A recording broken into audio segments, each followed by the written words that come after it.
عمانی فوج کے بلوچ سپاہیوں کی کہانی۔ پاکستان کے بلوچوں کی بڑی تعداد عمان کی فوج کا حصہ رہی ہے۔ اگرچہ عمانی فوج میں بلوچوں کی بھرتی کا سلسلہ اب رک گیا ہے، مگر بلوچوں اور عمان کا تاریخی رشتہ اب بھی برقرار ہے۔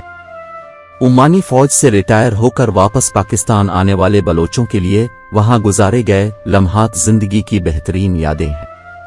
میں نے اپنی زندگی کے 5 سال اس انتظار میں گزارے ہیں کہ کہیں سے میری بھرتی کے حوالے سے جواب آئے گا، لیکن اب تک کسی نے کچھ بھی نہیں بتایا ہے، اور ایسا تاثر دیا جا رہا ہے جیسے میں کچھ غلط کرنے جا رہا ہوں۔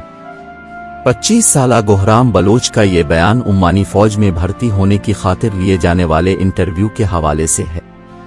وہ ان 330 سے زیادہ کے قریب بلوچ نوجوانوں میں سے ایک ہیں جو ملازمت کے لیے انٹرویو کے 5 سال بعد بھی جواب کے منتظر ہیں۔ ایک پاکستانی شہری کا ایک غیر ملکی فوج میں بھرتی کا خواہشمند ہونا شاید آپ کو عجیب لگے، لیکن پاکستان کے صوبے بلوچستان کے ساحلی علاقے گوادر کے باسیوں کے لیے خلیجی ریاست عمان میں ملازمت کی خواہش کوئی عجیب چیز نہیں۔ بلوچستان سے عمان جانے والوں میں ایک بڑی تعداد طلبہ اور محنت کشوں کی رہی ہے، تاہم گزشتہ چند سالوں میں یہ عمل اپنے اختتام کو پہنچتا ہوا نظر آ رہا ہے۔ عمانی حکام کی جانب سے بلوچ نوجوانوں کی اپنی فوج میں آخری باقاعدہ بھرتی 1999 میں کی گئی تھی، جبکہ اس کے بعد 2014 میں جن افراد کے انٹرویو لیے گئے انہیں آج تک جواب نہیں دیا گیا۔ اس بارے میں ورلڈ بینک کی اپریل 2019 میں شائع ہونے والی رپورٹ کے مطابق خلیجی ممالک میں جنوبی ایشیا سے مزدوروں کے جانے کا عمل بہت حد تک کم ہو گیا ہے۔ ان ممالک میں عمان کا نام بھی لیا گیا ہے، جہاں رپورٹ کے مطابق محنت کشوں کی بھرتیوں کے عمل میں کمی کی ایک بڑی وجہ وہاں پر کسی بھی قسم کی بھرتیاں کرتے وقت اسامیوں پر اپنے شہریوں کو ترجیح دینا۔ عمان اور گوادر کے تعلقات کی تاریخ۔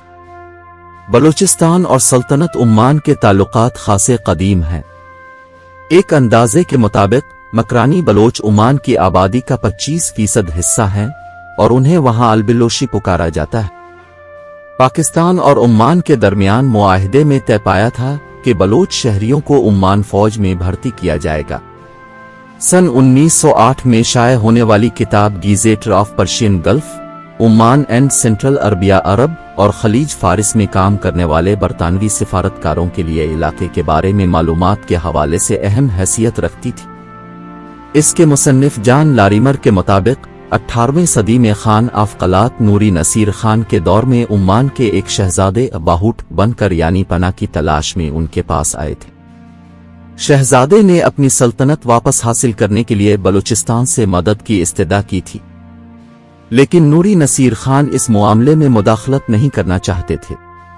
محقق اور پروفیسر حفیظ جمالی کا کہنا تھا کہ خان آف قلات نے اس وقت گوادر کی بندرگاہ جو تب غیر اہم تھی ان کو تحفے کے طور پر دے دی، تاکہ اس سے ہونے والی آمدنی سے وہ اپنا گزارا کر سکیں، اور پھر گوادر باقاعدہ طور پر عمانی سلطنت کا حصہ بن گیا۔ تاہم بلوچ قوم پرست اس بیانیے کو نہیں مانتے اور ان کا ماننا ہے کہ عمانی شہزادے کو گوادر عارضی طور پر ان کی حفاظت کے لیے دیا گیا تھا اور ان کو گوادر پر مکمل حق حاصل نہیں تھا۔ بلوچستان کے ساحلی علاقے گوادر کو دیکھا جائے تو وہاں آج بھی عمانی دور کے قلعے صدیوں پرانے شاہی بازار نظر آتے ہیں، جو گوادر کے ایک ایسے زمانے کی عکاسی کرتے ہیں جب سرحدیں صرف ایک لکیر سمجھی جاتی تھیں اور سفر دشوار ہونے کے باوجود لوگ کام کی غرض سے مختلف ممالک آتے جاتے رہتے تھے۔ گہرام بلوچ کے خاندان سے تعلق رکھنے والے کئی لوگ بھی ایسے ہی زمانے میں وہاں منتقل ہوئے تھے جب عمانی فوج میں کام کرنے کے سبب عمان کی شہریت ملنا خاصا آسان تھا۔ پروفیسر حفیظ جمالی نے جان لارے مر کی لکھی ہوئی بات دہراتے ہوئے کہا کہ جب عمانی سلطنت کا پھیلاؤ ہوا یعنی جب عمان نے افریقہ اور بحر ہند تک اپنا قبضہ جمایا تو مکران کے بلوچ بطور سپاہی عمان کے پھیلاؤ میں ایک اہم کردار نبھاتے ہوئے ابھرے۔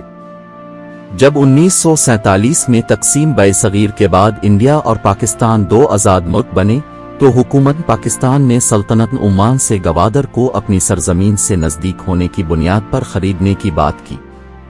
یہ معاہدہ سن 1958 میں طے پایا